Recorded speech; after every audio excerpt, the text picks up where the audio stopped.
When most people think of punk subculture, whether intentionally or not, they envision a group of white people who dress in dark colors, wear funky hairstyles, and listen to several kinds of rock music. Although African Americans have participated in punk style and music since the late 1970s, those who are uneducated about the specifics of punk tend to consider it a subculture that only white people can and do participate in. In response to the erasure and discrimination they have faced with from white punks and individuals outside the punk subculture, African Americans have carved out their own presence in punk style and media and called it AFROPUNK. In doing so, AFROPUNKs have created their own black-centered festivals, music, media, and style. Welcome back to our channel. I'm Haas. I'm Cece. Today we got a hot topic for you.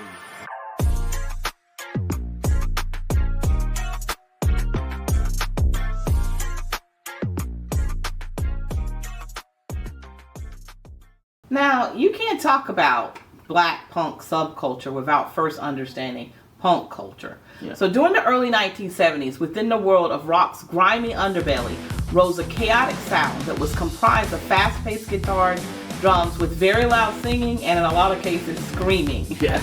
So, and a lot of times the lyrics were socially or politically charged. And since being a punk was kind of a form of social isolation in and of itself, it quickly became like a soundtrack for social change and a vocal mirror for the plight of the disillusioned white working class. Sure.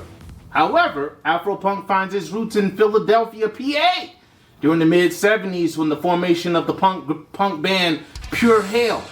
Pure Hell would make the pilgrimage to CBGBs in New York and become influential members of the burgeoning punk scene. And while bands such as Rock Fire Funk Express, who later became Death, would lay the foundation, it was Pure Hell that would establish itself as the first true all-black punk band.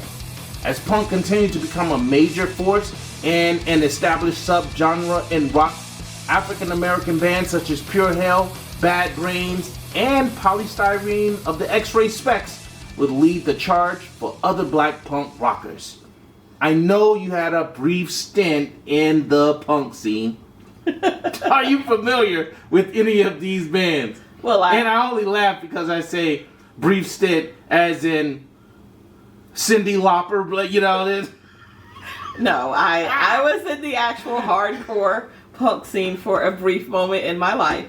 But you asked me if I knew any of the bands, so of course I think that everyone knows who Polystyrene is, right? I've never heard of.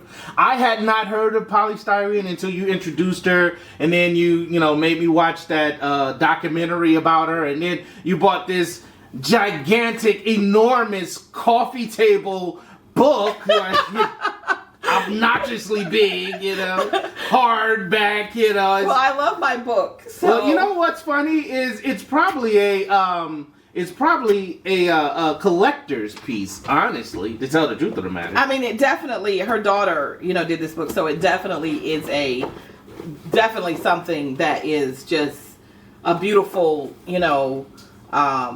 homage to her mother, to Polystyrene. Absolutely. But yeah, I also used to listen to the band Bad Brains, and so, well, the band Death, which I found out about in a documentary, we watched. I was familiar with the band Death. In the loop with the documentary. But had you heard of the band Death before?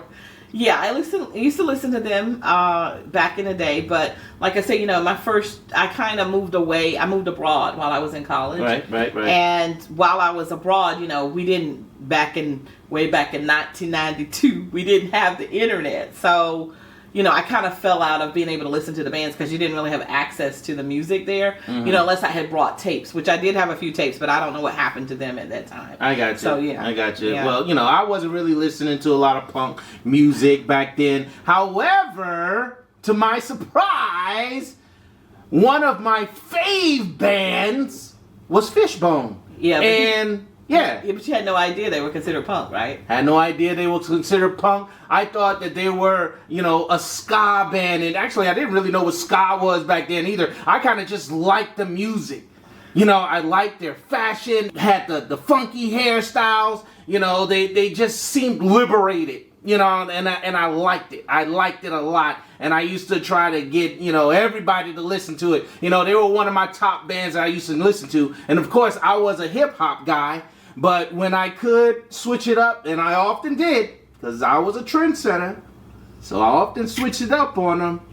I would show them how that funk band would sound. Well, I would show them how Fishbone music, you know, hit. And So how did you come to get involved with Fishbone? Because, you know, he, like he said, he was a hip hop head, and he mostly listened to De La Soul, but his favorite band, I would say, of all time was Tribe, maybe? Sure. Yeah, Tribe. And then, you know, of course, he was listening to a couple other bands like, you know, Red Hot Chili Peppers, but I think they came a little bit later. You know how I heard about Fishbone? Surprisingly, you know, growing up in the late '80s and the early '90s, you know, we were influenced heavily by MTV and Fishbone, MTV and VH1.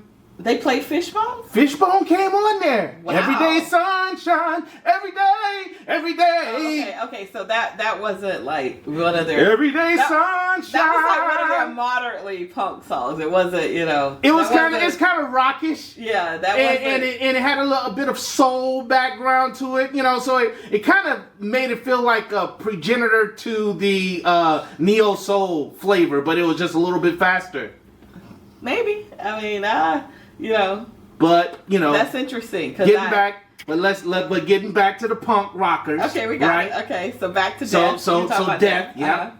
They, the band Death was formed in Detroit by Bobby Danis and David Hackney. Mm-hmm. Death had formerly been a funk band, but switched their style to rock after attending a concert by The Who. Mm-hmm. Pure Hell, on the other hand, established in Philadelphia in 1974, became another early Afro-punk band to challenge dominant ideas of what music black people could produce when they released their first and only single, a cover of These Boots Are Made for Walking. Now, you know, that was originally a Nancy Sinatra song. Yeah, I know. Of course. Your mother used to sing it to you all the time. No, I used to sing it to our daughter. And consequently, you used to sing it to our daughter. Okay, yeah. So my mom loved Nancy Sinatra. She instilled that into your head. She loved Nancy Sinatra, okay? Yeah, I know that. And so, you know, they made that song and subsequently an album called Noise Addiction. And then in 1977, Bad Brains emerged in Washington, D.C. Mm-hmm. And at first playing music that mixed punk and reggae style, and then later incorporating more heavy metal into their music when they released their album, Eye Against Eye. Mm-hmm. Now, all three bands surprised society when they proved that black people could play punk rock music. Right. And while these bands were all composed of men, black women like Carla Mad Dog and Betty Davis participated in punk subculture as well, producing punk music from the early 1970s through the early 1990s.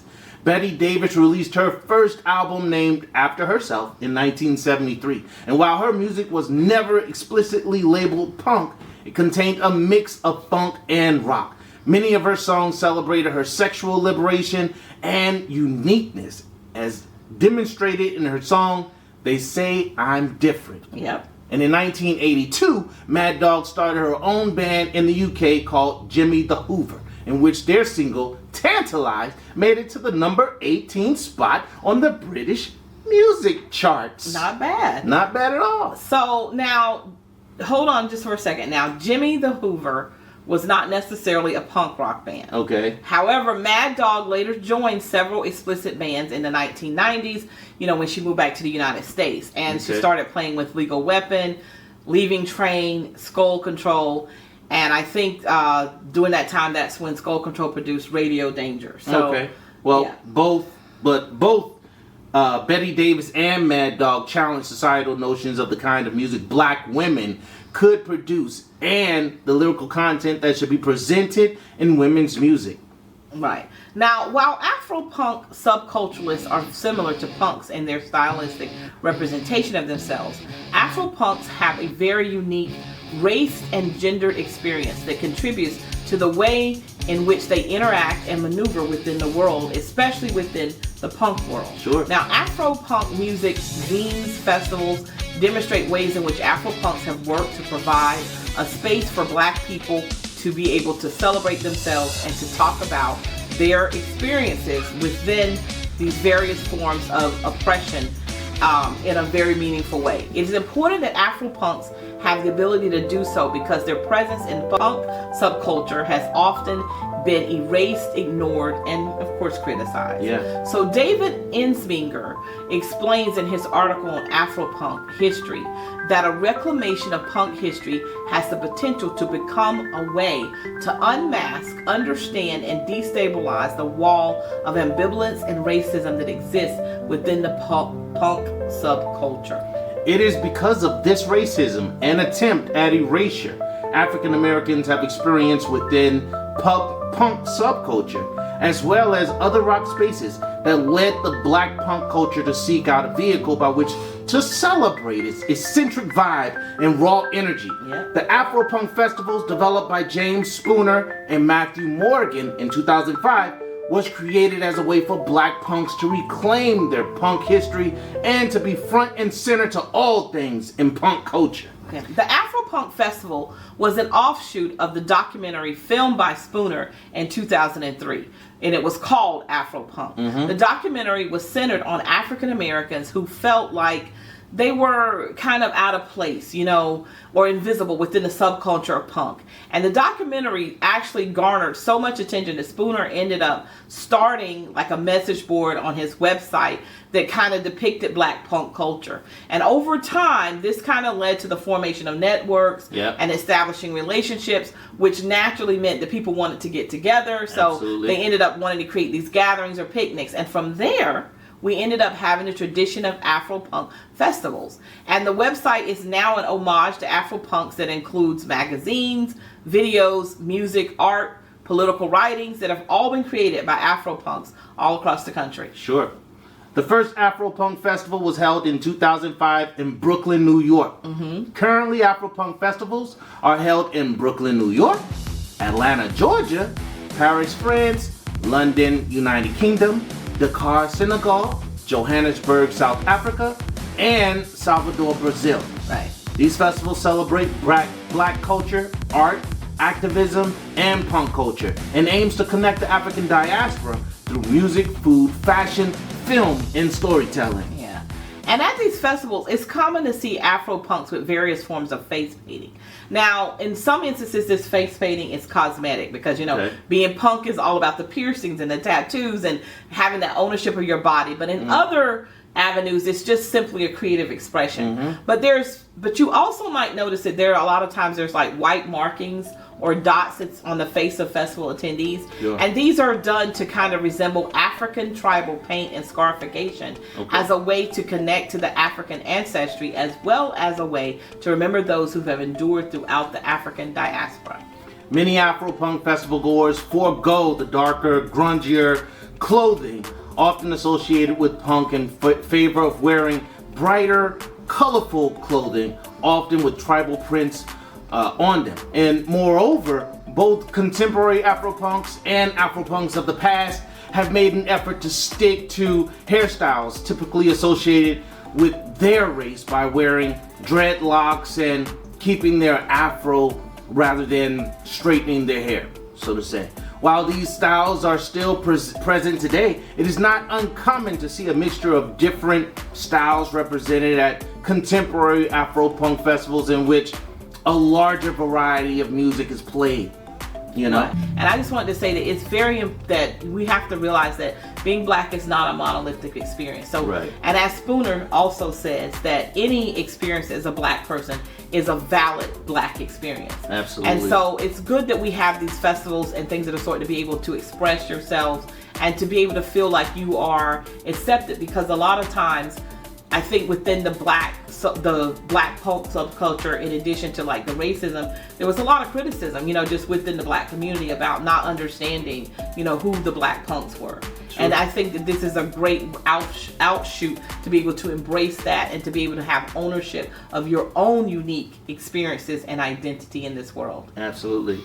Also, good people, check out the AfroPunk website to see when the next festival will be, and if you can, drop in one of these festivals so you can see what all the excitement is all about. Yeah, you're gonna enjoy it. Absolutely. Thank you so much for watching.